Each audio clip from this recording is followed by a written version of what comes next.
Shall clause 46 carry? That's one that I have an amendment to propose. So, on that, I propose to clause 6, pages 21 and 22, that Bill S4 be amended in clause 46A on page 21 by deleting lines 4 to 16, and on page 22 by replacing line 5 with the following, quote, means, comma, other than a trial for a summary conviction or indictable offense, comma, the court may allow the accused or offender to, quote. Senator, can you hold for a second? Yes. Just want to make sure everybody has the amendments. Do everybody have the amendments? Yes. Okay. Sorry. So, thank you. So on this particular one, honorable senators, given the substantial evidence we have heard at the Senate Legal Committee, I'm proposing this particular amendment to Bill S4 to remove the portions of Bill S4 which would allow the accused to appear and testify at their criminal trials by video conference. And under this act, all criminal trials, despite their severity, could be held this way other than jury trials. Both summary and indictable trials could be conducted this way. I submit that for criminal trials where the credibility of the accused is almost always a major issue to be determined by the judge, video evidence is not sufficient. There can be many different technical reasons, but I submit that a vast problem with this is the issue of credibility. And I am certainly not proposing that all video conference ability for the accused be taken out. That's something that's dealt with in several sections in this particular bill. It would still be allowed under my amendment for other types of criminal court proceedings and appearances, including bail, preliminary inquiries, pleas, sentencing, and other types of proceedings. Only trials would be removed from this. And in addition to the credibility concerns, I thought we actually had some very helpful evidence that came forward from a number of witnesses that we had at our meetings. And a few of them I want to just reference because they brought a very important, different perspective on this. I will start with Emily Coyle, the executive director of the Canadian Association of Elizabeth Fry Societies. When she testified partly dealing with the issue of stigma for an accused. And when I had an opportunity to question her, I said to her, I'm concerned about how Bill S4 allows an accused person to testify by video at summary offense trials. Of course, I now know it's also indictable. And I think your opening remarks, and you also expanded on it a little bit just recently here, provided us with some really important context on that issue about the stigmatization that can exist for an accused testifying from jail. Because what can happen, it can cement in the trier of fact's mind, in this case the judge, that someone being seen in a jail setting during a trial should perhaps remain in jail and potentially give a bias to a guilty verdict. And Ms. Coyle responded by saying, thank you, I'm grateful for that question, Senator, and I think that stigma aspect I spoke about is really something that we don't consider when we're talking about video conferencing. Again, what I said at the outset was that our society assigns judgment to people who are in prison without understanding their background. She went on to say, because we have this idea that people in prison are bad, we put bad people in prison, that judgment that we cast upon people who are in prison would lead potentially to an outcome in a trial that would not necessarily have been the outcome had that person not been in prison. Maybe they would be able to put on a suit that their family had given them. Maybe their family would be sitting behind them in the courtroom. Just those subtle differences influence our bias. And then when I was questioning Mr. Knox, who was from the Canadian Council of Criminal Defense Lawyers, I proposed to him the possibility of an amendment about taking the ability to have summary offense trials, and of course, indictable trials by video out of Bill S4 and leaving the other types of court proceedings in it. And Mr. Knox responded, I agree with you. If we do back away from this pure model that's been developed over 150 years, there are places that we could start to see how it works. Then as well, Ms. Tash Green also testified at that particular proceeding from Nunavut Legal Aid. And you will recall that we had some significant difficulties with her ability to actually testify in front of us at our committee. And so I said to her, in your opening statement, you talked about how you were urging caution, and you provided us some really important points of view, both in what you said and then in how your testimony actually came out. First of all, you talked about how 24 out of 25 communities in Nunavut don't have technology to do a video conference in court, which is quite alarming. Then partway through your testimony, your face froze and it came through for us saying network bandwidth is low. And that's when the chair wisely asked you to turn off your video so we could still hear you. And we did hear you well with the audio alone. You're in this particular position working in a legal aid office, I imagine, with some generally decent connectivity, and probably a lot of the clients would not have had that sort of thing. I'm wondering if you could comment a bit more on that. Then I said to her, I went on to say, I'm quite concerned about having video trials where the accused would potentially be subject to these types of situations. I'm wondering what you think about the possibility of, rather than using video for a summary trial, instead of using video if it's to proceed, with having video for a number of different court appearances like bail, guilty plea, sentencing, and things that are generally briefer than a full-on trial before having that. What do you think about that possibility? And Ms. Tash Green from Nunavut Legal Aid responded, I am very interested in your comments about perhaps holding off on making video conferencing available for trials and starting with proceedings that have lesser jeopardy. She went on to say, I'm very concerned about the possibility of trials proceeding with an accused who is, of course, the person with the most at stake, being potentially cut out of the proceedings by the technology breaking down. So we had a number of different reasons that showed that perhaps the best place to start when we're expanding our ability to have technology on such critical matters as trials, perhaps we should simply start with these matters of lesser jeopardy, as Ms. Tash Green put it, and deal with things like pleas, bail, preliminary inquiries, sentencing. All of these things would be allowed to have video conferencing, but simply not trials under the amendment that I'm proposing. Oui.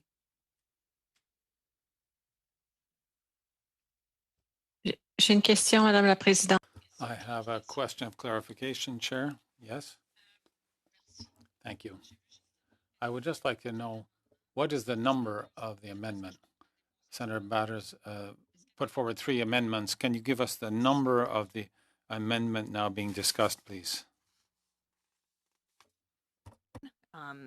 This one is DB-S4-46-21-4.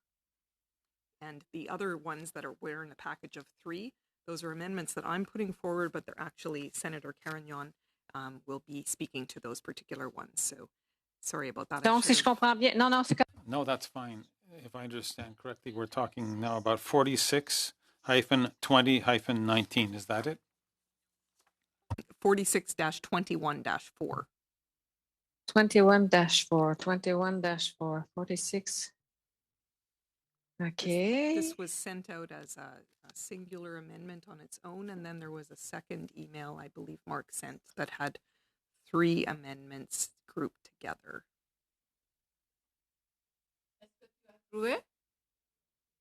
Did you find it? Still looking for it.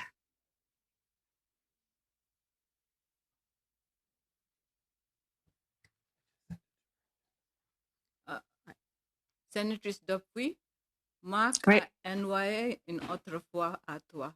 Once again to you. Mark will send it to you again. Senator Dupuy. S'il vous plaît, dites-moi. Please let me know if you don't receive it. Oh, see, please. The same for me. Est-ce que pour avoir une discussion, In order to have an orderly discussion, could we have the amendment number, and then each person could identify what we're talking about by the amendment number, please? Thank you.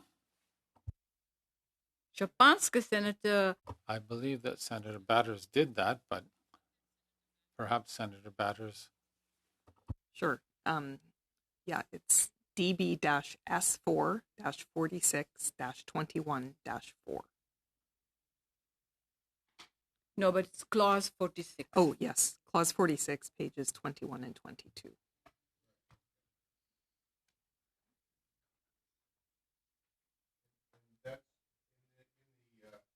Email, that's on page 21, deleting lines 4 to 16, and on page 22, replacing line 5 with the following. Okay, That's great. right. Thank you. Yes, that's the one we're looking at. Thank you. Est-ce que vous avez d'autres? Do you have any other questions, Senator Dupuy? non. No, Madam Chair. Thank you.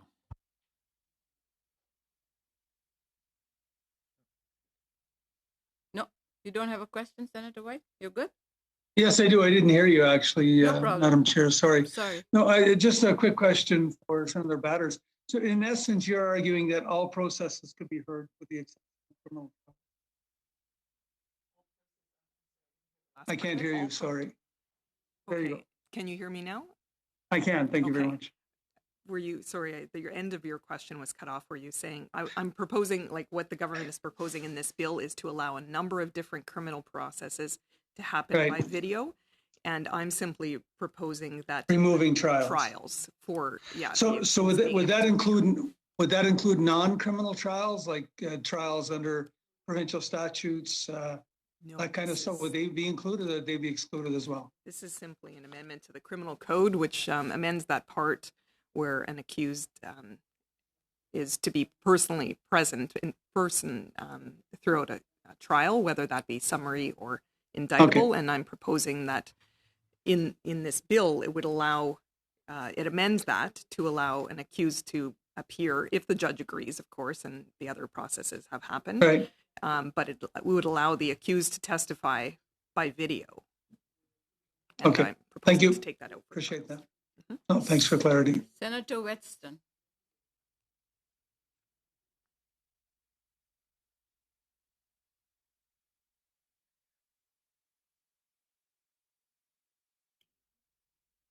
I think you're muted, Senator. How about this? Can you hear me now? Yes. Gotcha. Okay, thank you. Sorry about that. Yeah, Senator Batters, I was just wanting to just confirm that the main reason you seem to be moving this amendment is because you're obviously concerned about findings of credibility, which obviously is very valid in any criminal trial, but not all cases turn on credibility. And I just was wanting to ask you why it would be the case that you would categorize credibility as being the main feature of eliminating, of continuing with the other aspects of it, but eliminating trials, also summary conviction trials. Can you clarify that for me? Because I think you'd agree with me. It's not always about credibility. And of course, cross-examination is a very important part of that. So maybe that's part of the reason you're moving in this direction. Yeah, first of all, as I explained when I was at the last committee hearings on Friday, this wouldn't only pertain to summary conviction trials. It actually applies to both summary conviction and indictable trials. I had been under a mistaken impression that the government had limited the ability to have video evidence by for only summary conviction trials, but no, it's actually potentially allowed for indictable trials as well. And yeah, my personal, that's where I started from, was with the issue of credibility, which yes, it's not always, but in the vast majority, I would say, of criminal trials, certainly credibility of the accused is definitely possibly a major issue. But what I was bringing up in my submissions today is, after we had these very capable witnesses testify, it really called to mind the other major problems that could exist, and other major reasons to perhaps, just have a little bit slower proceeding with this type of thing. And instead of running right into allowing it for the full gamut, including trials where there are all of those different issues and more jeopardy obviously attached for an accused, there seems like a good reason to simply allow it for all of those other types of proceedings, but not yet for trials. Thank you. Senator Carter. So that I understand the concerns that you have and what I guess I would call the narrowness of them, if I may. This provision the existing provision before your amendment ensures, though, that with the exception of the situation of accused in custody and summary conviction matters, both the prosecutor and the defense and the judge have the discretion not to agree to a trial by video conference. So that if a judge were of the view that credibility was going to be an issue and in person was valuable, the judge maintains that authority and discretion to require an in-person trial. So it seems to me in one respect, and this is kind of a riff on Senator Wetson's point, we would be taking away the discretion of the judge if the judge thought that he or she could handle the trial just fine and that credibility could be adequately addressed either by a video conference or credibility wasn't an issue. So I guess I'm concerned about the line of argument that takes away the authority of the judge to use this mechanism. I think it's a sort of a semi-question, I think, Senator Batters.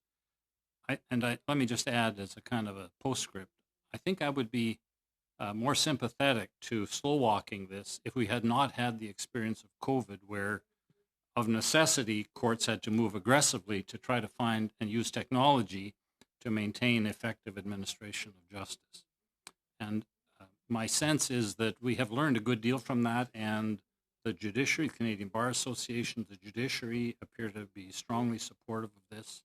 And it seems to me that that expression of confidence, combined with the discretion that's preserved in judges, makes this a reasonably safe step to take at this point. It's a kind of rambling semi-question, but I sort of welcome your thoughts on that. Okay, a few points there. Yeah, I think that there are still a myriad of different types of proceedings that we can go ahead with video conferencing being allowed for those. And I think that trial, in my view, would be the most serious of those, where potentially the most major circumstances could result if things really haven't been, and also where credibility is determined and the most jeopardy for the finding of guilt and that sort of thing. But what also, I would make a couple of points, is the Crown Prosecutor does not, under the current version of the Act, have the ability to consent for summary conviction offenses where the accused is in custody, which would usually be matters that are more serious, probably, than summary conviction offenses where the accused is not in custody. Not always, but lots of times. And as well, the representative that we had from the Bar Association who testified, he actually was not initially of the impression when he was testifying until I was asking him the questions and read him that particular section that trials were included in this. So I think that any comments that he made in that respect, he had been of the impression that it was pleas and other types of things, not including trials, until I read him those sections.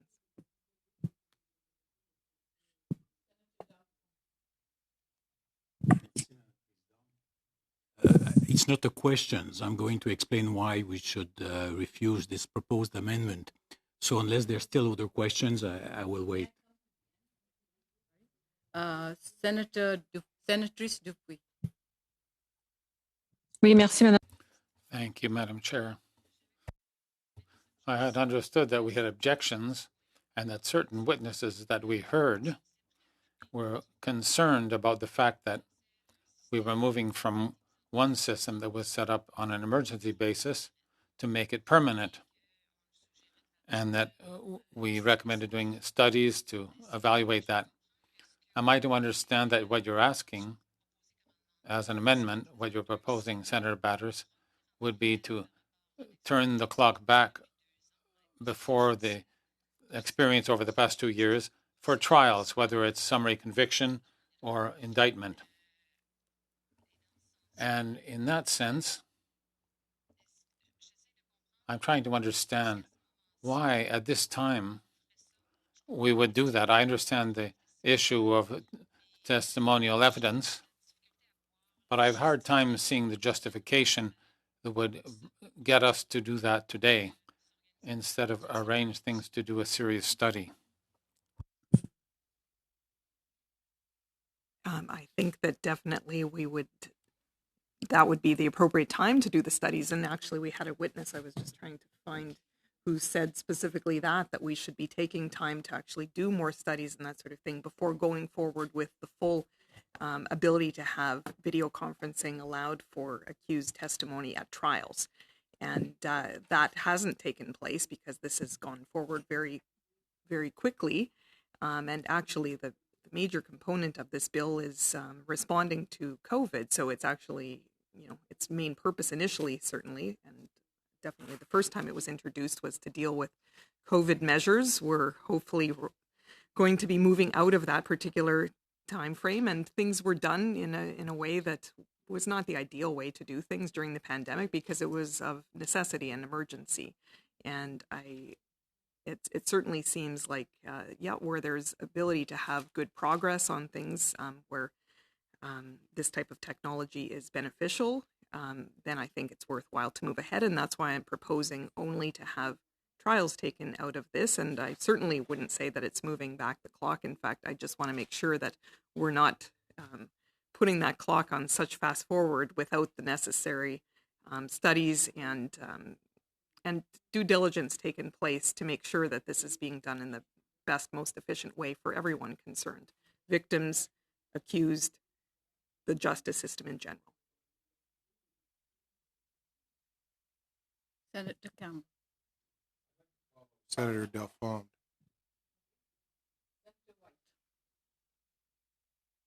Senator White. Mine is not a question. I wanted to speak, so I'll let I think Senator Delphond was ahead of me. Yes, I'm ready to speak. Okay. But I have no questions for Senator Batters. No, I no, really you want to speak comment on it, the yeah. proposed. Thank you, Madam Chair. So I'll take a few minutes maybe to give you the kind of full picture of the proposed amendment. So these two provisions that what has been proposed will be related to summary trials and indictable offenses.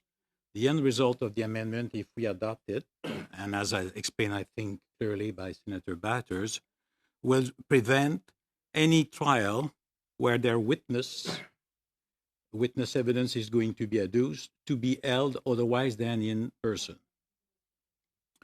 So this is am I right, Senator Batters? I think I'm right. Those particular two sections are just dealing with accused. That is. So the end result, if we adopt your amendment, is that we'll have the trial for indictable offenses where a witness will be called, or where an indictable offense is the person is at charge of an indictable offense and the witnesses will be called. They will have to be held in public in a courtroom because question of evidence would be at stake. No, these particular two sections, it specifically says the court may allow an accused to appear by video conference at a trial for a summary conviction offense. And the second one is the court may, with the consent of the prosecutor and the accused, allow an accused to appear. It's specifically just dealing with the ability of the accused. It doesn't take away the ability as currently exists to have vulnerable witnesses being able to testify. No, my issue is that's not about witnesses. If your amendment is adopted, the accused will have to be in the courtroom. Right. Yes. It would be not possible for the accused to be having an indictable offense or a summary trial by video. For the accused the accused must be present. It doesn't say anything about other witnesses. No, I'm just asking the question about the accused. The accused will have to be in the courtroom. For trial, That's yes. the purpose of your amendment. Yes, it is. Thank you. So let's speak about this. So under the current system, you remember, and we amended in 2019 the criminal code by it was Bill C-75 to add a new part in the criminal code. It's called Part 22.01, which is very short, only 4 provisions, but it's called remote attendance by certain persons. That was the beginning of a regime with some remote appearance. One of these provisions that we adopted at the time says that a judge can order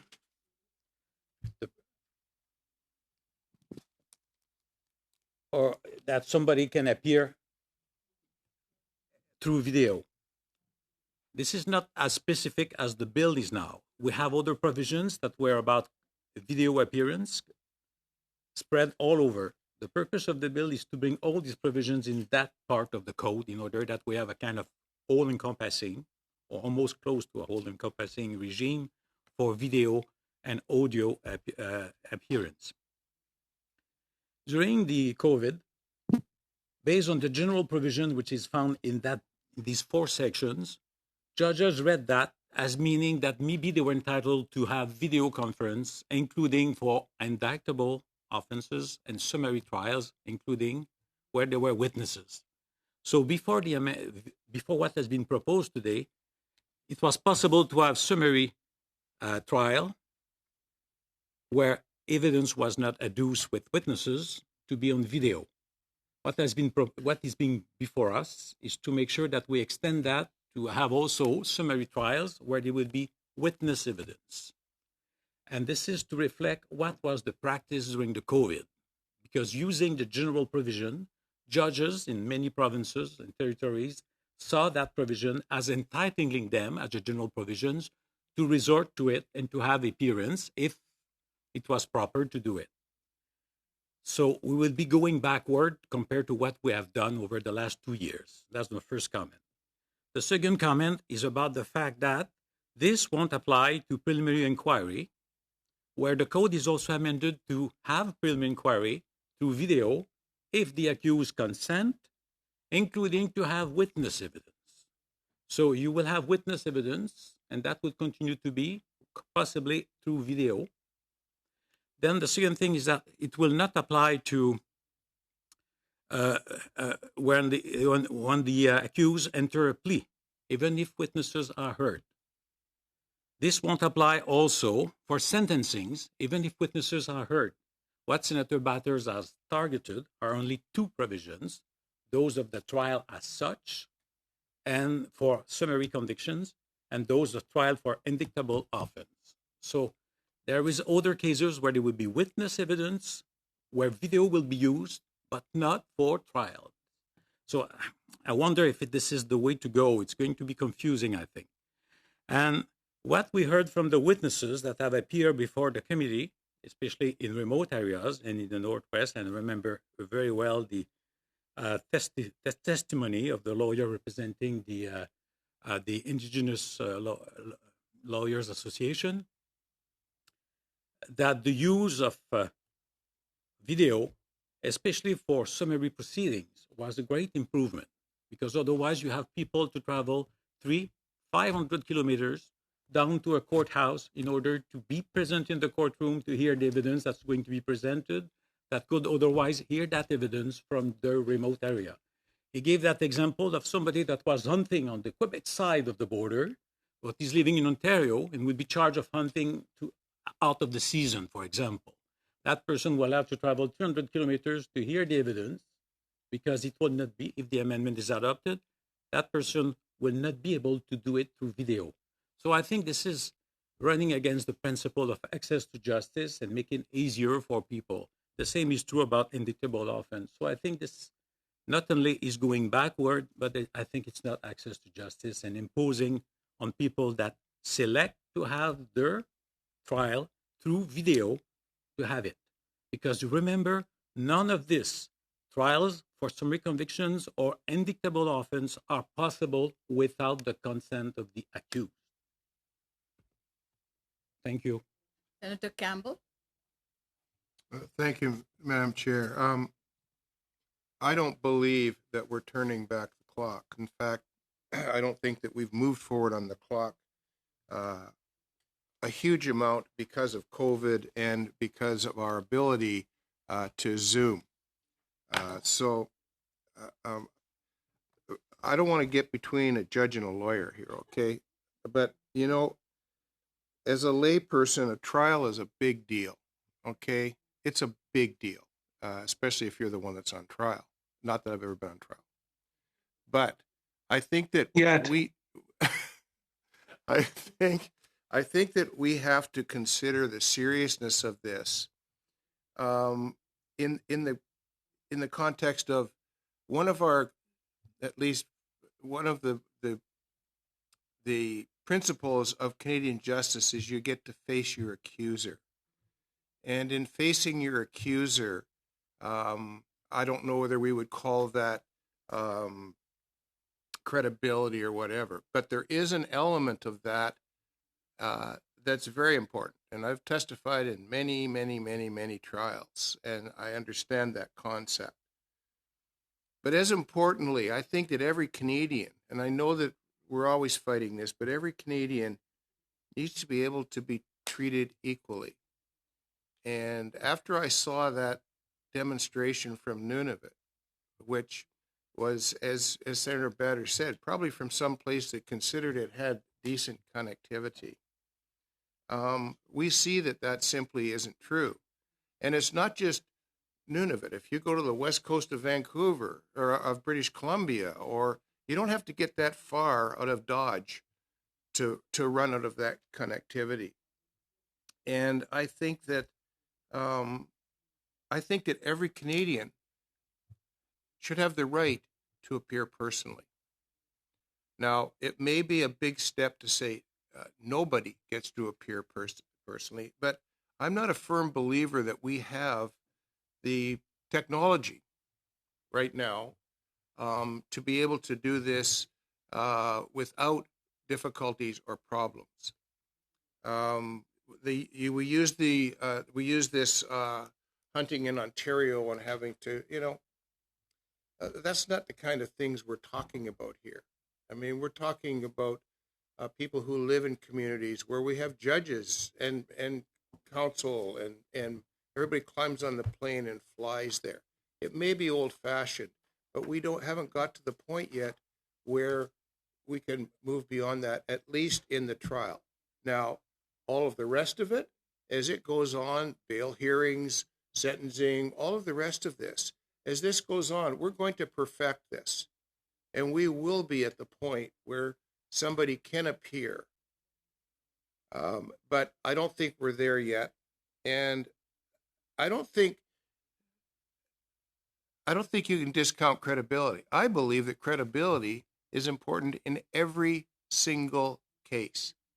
The accused, the witnesses, everybody involved, credibility. If you don't have credibility, you're not going to win that case, or you're not going to be found not guilty. I think it's that important. And so I will support this amendment. I don't believe it's a step back. I believe it's protecting Canadians from a technology that we haven't perfected yet, and we see it in the Senate all the time too. So I will support this amendment. Senator White and then Senator Carter. Thank you very much. My concern is similar, but to Senator Campbell's, but different as well, because I'm looking at victims. And look, I worked 19 years in the three Northern Territories primarily.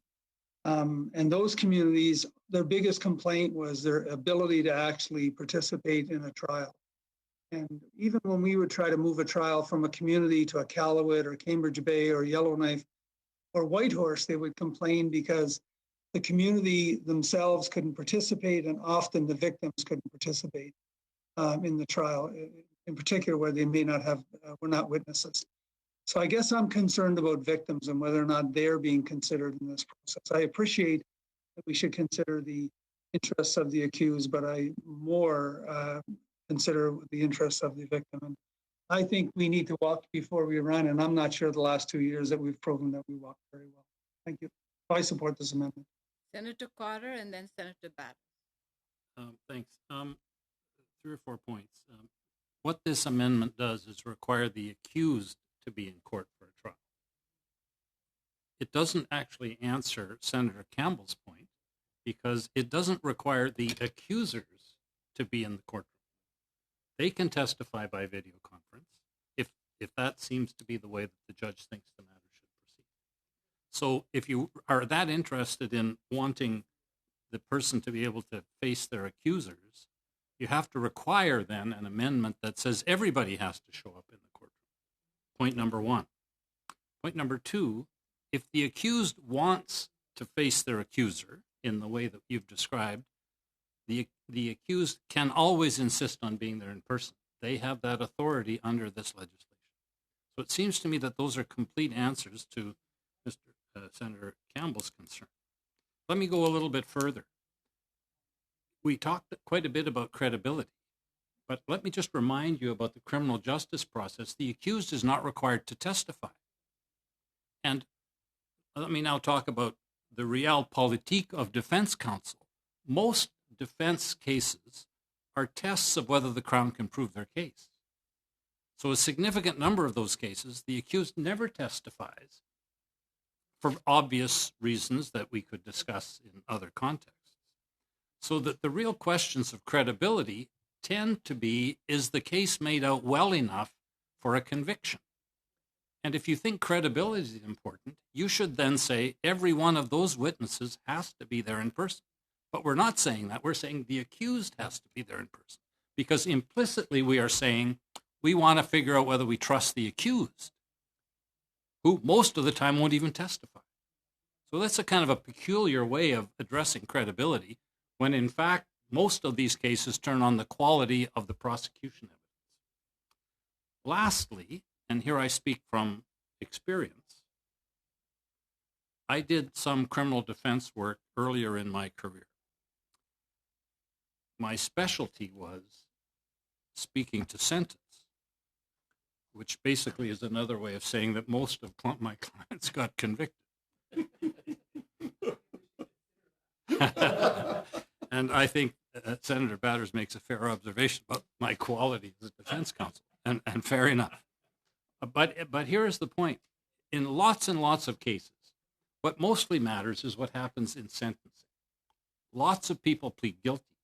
The judge is in need of the same kind of credibility assessment of an accused regarding contrition, seeking forgiveness, apology, all of those kinds of things. But we don't touch that in here. We're satisfied that that will work out fine, even in the context of video conferencing, even audio conferencing here, if video conferencing is not available. So we have left out a big chunk of, if we assert that in-person is necessary, we've carved out an awfully big chunk of that and said, oh, that doesn't matter. So we'd have to go kind of all in, I think, on this question. And my sense is that the system is feeling comfortable that we have made good progress here. And given the checks and balances of either the judge or the prosecutor or the defense counsel saying, no, we need in-person here, that seems to me to protect against the risks that we have been speaking about. So I will actually oppose the amendment. I appreciate that it's advanced in good faith, but I'm I guess, confident enough about where we've gotten to go with what's in the basics of the legislative proposal. Senator Batt. Thank you. Just quickly to respond to a few points. When Senator Cotter says most of the time accused don't testify, I'm not sure if I'd say most, some for sure. I'm not sure if I'd say most, and certainly, of course, always the Crown must prove their case. That's critical. But what I've proposed here is basically a cautious approach, compromise sort of situation. I think that there are some situations that, yes, and just like everyone has been saying, there's always the ability, if in a sentencing proceeding, as Senator Cotter was just talking about, then the judge could certainly indicate that no, it's actually going to be required to be in person and not to be by video. So it's not like that precludes any of this particular act, but the trial is the most serious point of all, and where the most jeopardy attaches. With respect to Senator Delphone's point earlier about the witness who talked about allowing this, and it could be quite helpful as an access to justice issue, that witness was Mr. Bartleman from the Indigenous Bar Association. And I note that when I was asking him about this, particularly referencing Northern Saskatchewan, where I said that many Indigenous people live there, of course, and they've had drastic problems with technology, and wondering if he had any comment about that area. And he said that, yes, there are technological gaps, major ones, in the Indigenous Bar Association. On one hand, signals and applauds this act for moving in favor of greater accessibility through video conferencing. But then he said, however, it also notes its concerns that if the promises found within this bill are not matched by concomitant investments into technology, and not simply internet connectivity technology, which I believe the other senators pointed out, could take some time to catch up, but also training in how that technology is used and developing a measure of comfort with that technology, this effort will be, for lack of a better term, stunted. It will not be as effective as it could be. So that's a pretty major qualification that he made on that particular issue, and certainly we've seen that. And I also wanted to point out that not only have we seen Zoom difficulties as we did in that particular committee meeting with the witness from Nunavut, but in our own chamber, we've seen major Zoom difficulties with senators who are from Montreal and Toronto. I mean, you don't even have to be from a smaller rural setting or a northern community or something like that. We've seen major problems from the largest cities in Canada. So I think that we do have a long way to go in developing the technology. Certainly the federal government has made promises about improving technology and internet broadband across the country and that sort of thing, but none of those things have come to fruition yet. Senator Boisvenu and then Senator Dalphon. Who's it? Très rapidement, Just briefly, Chair, I listened carefully to what Senator Dalphon, Senator Campbell, and Senator White said, but there's something that interests me there. When the judge testified, we asked if there were any studies on video conference management of trials, and there didn't seem to be any studies. There were some directives, but no studies. I don't know whether of all our witnesses, Senator Dalphon said that there's an opportunity for judges since 95 to have video conferences. Are there studies which show us that there were no problems? What Senator Batters is proposing is to have an approach that I would say is more cautious, especially if over the past 2 years when it was possible to have these kinds of trials and appearances, if no study was done on it, then that is of concern to me. So, Senator Dalphon, Senatrice Dupuy, go first, then you can. Senatrice Dupuy. Merci. Thank you, Madam Chair. I didn't want to go ahead of Senator Dalphon, but if he agrees, that's okay. No, that's fine. Thank you. The amendment that's being put before us asks us to return to the in-person system for the trial stage. So it's to withdraw from the current system that was set up because of COVID, the part that is the trial, but we seem to take for granted that the in-person system works very well, which is absolutely not the case, neither in rural regions, nor in remote areas, nor in Indigenous communities. At any rate, I can say that as far as Quebec is concerned. So if the in-person system was working so well, and we were all convinced of that, and if there were studies to demonstrate that, however, it's the contrary that those studies show. It's not going well. What they do is it proposes removing part of the current system, in the video conferences, as Senator Dalphon referred to. So that we introduced in 2018, 2019, and it proposes to remove that, whereas no studies have been done on what the effects will be of removing from what's in the current system the trial part, the possibility of a video conference trial. And the criticism is made that there's a lack of studies, and that's what we're being asked to do. Remove part of the current system without having any opportunity to study the impacts of withdrawing that part. I would like to conclude by saying, over the past 40 years, we have learned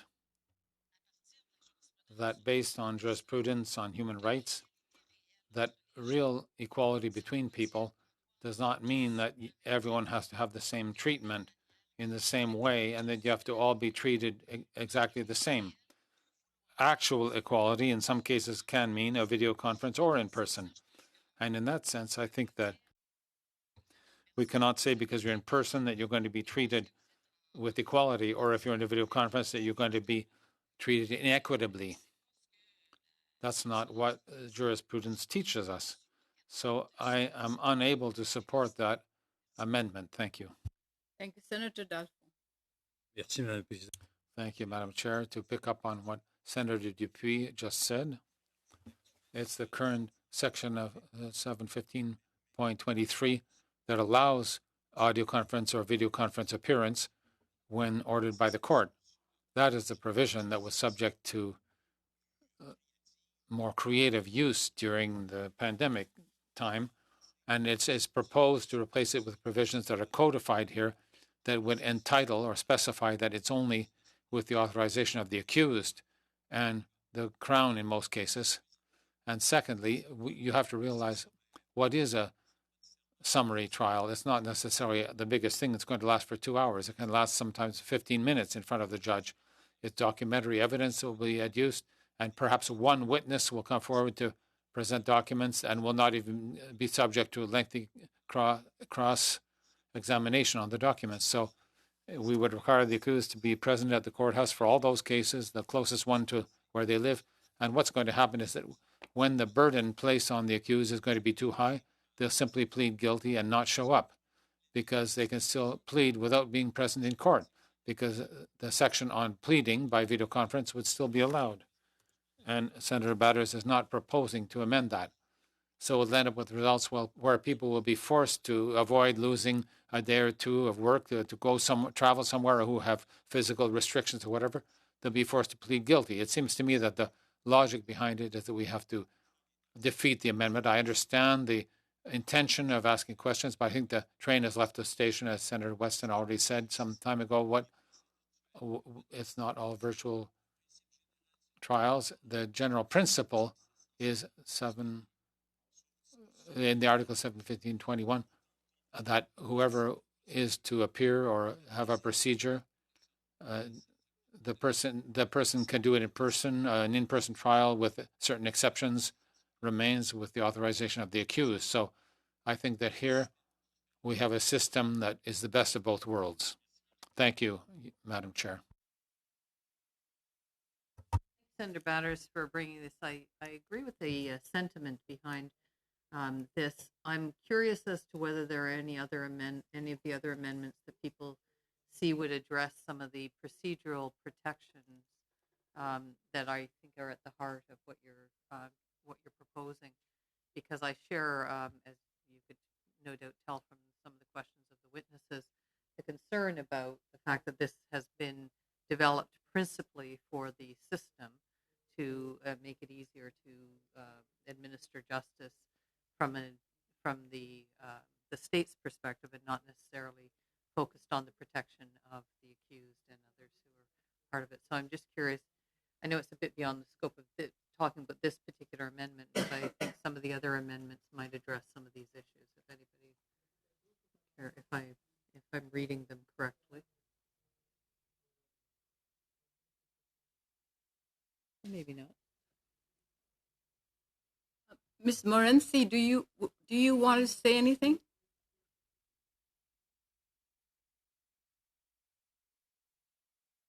Apologies, Chair. I regret I wasn't able to hear much of what Senator Pate was saying, but if it's agreeable, Madam Chair, could I ask my colleague, Ms. Davis-Armith, to perhaps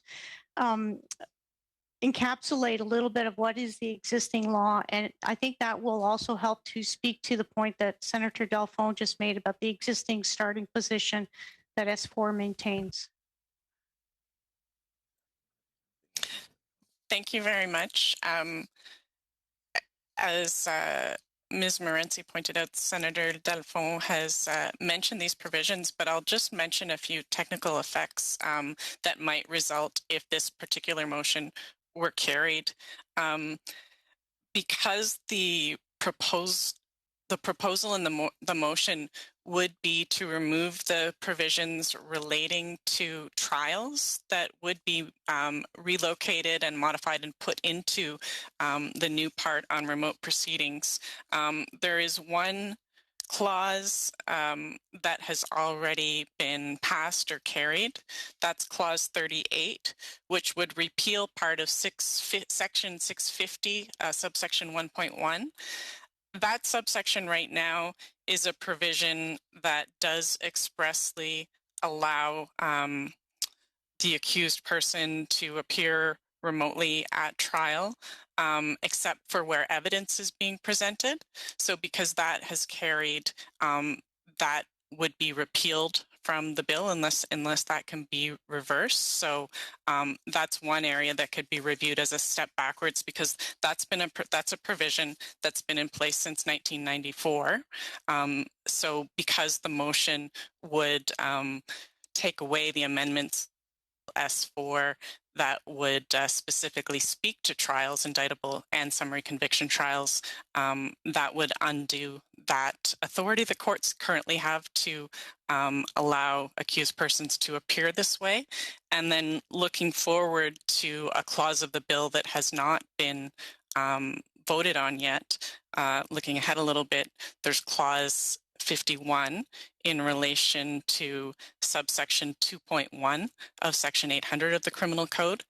That's a provision that currently allows in custody accused persons to appear remotely for parts of their trial. And that's with the consent of the accused, and if allowed by the court. That's the provision that currently does not require consent of the prosecutor.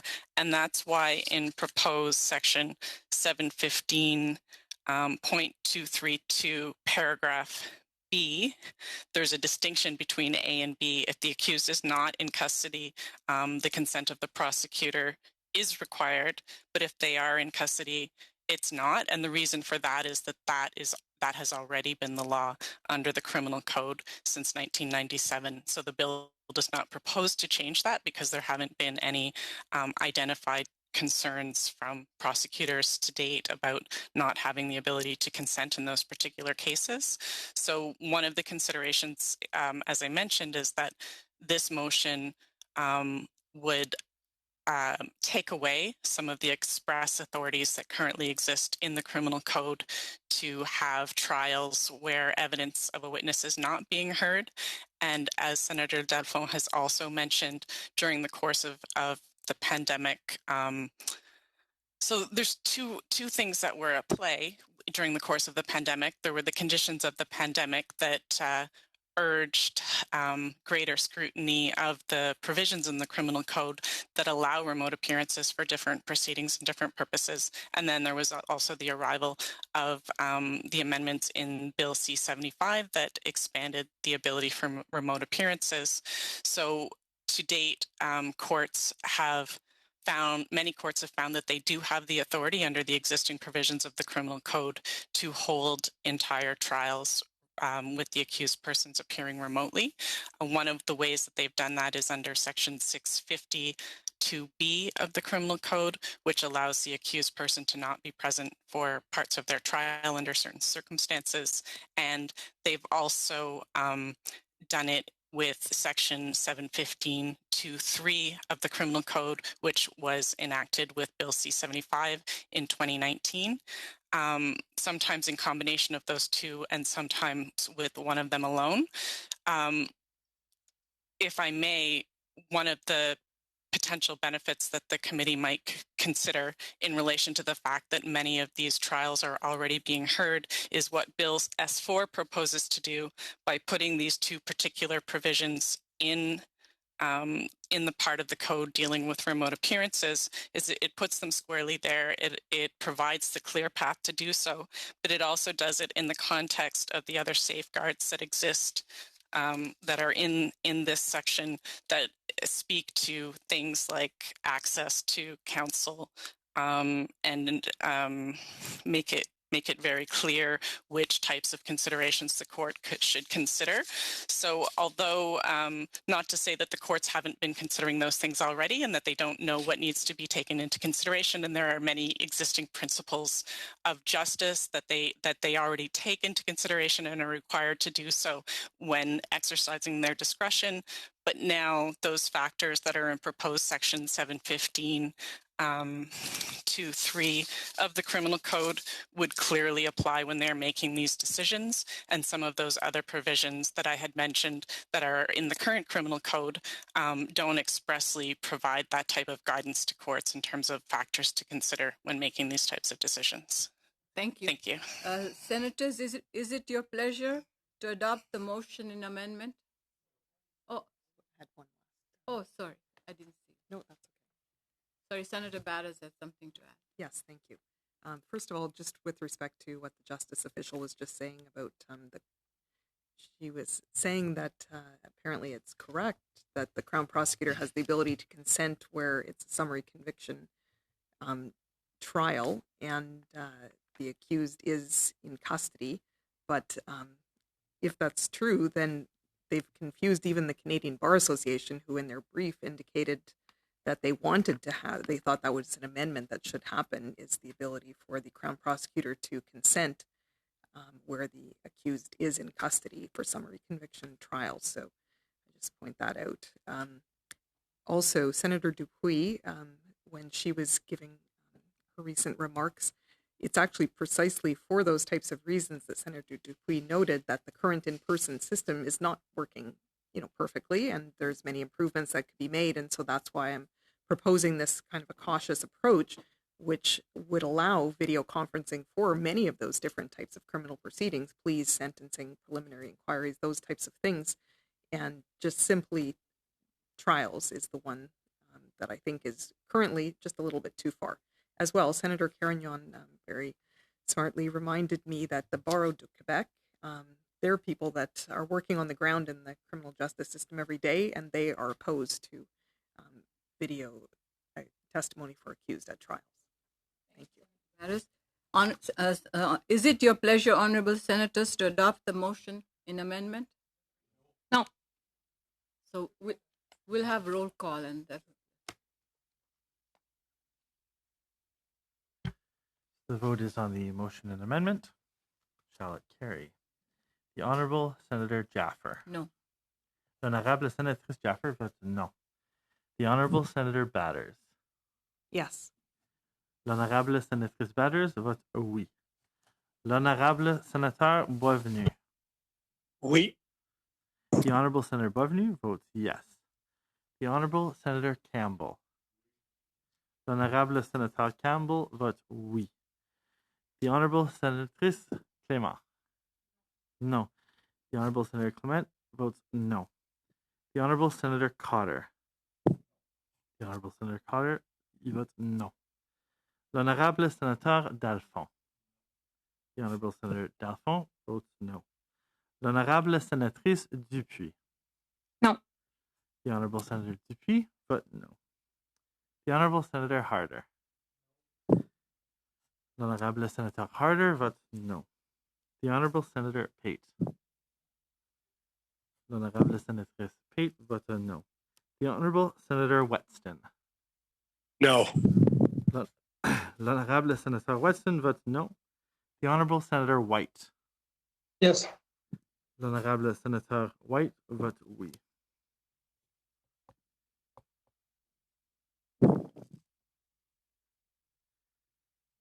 Yes, oui for 4.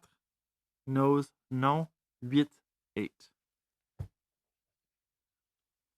Honorable senators, the motion is defeated.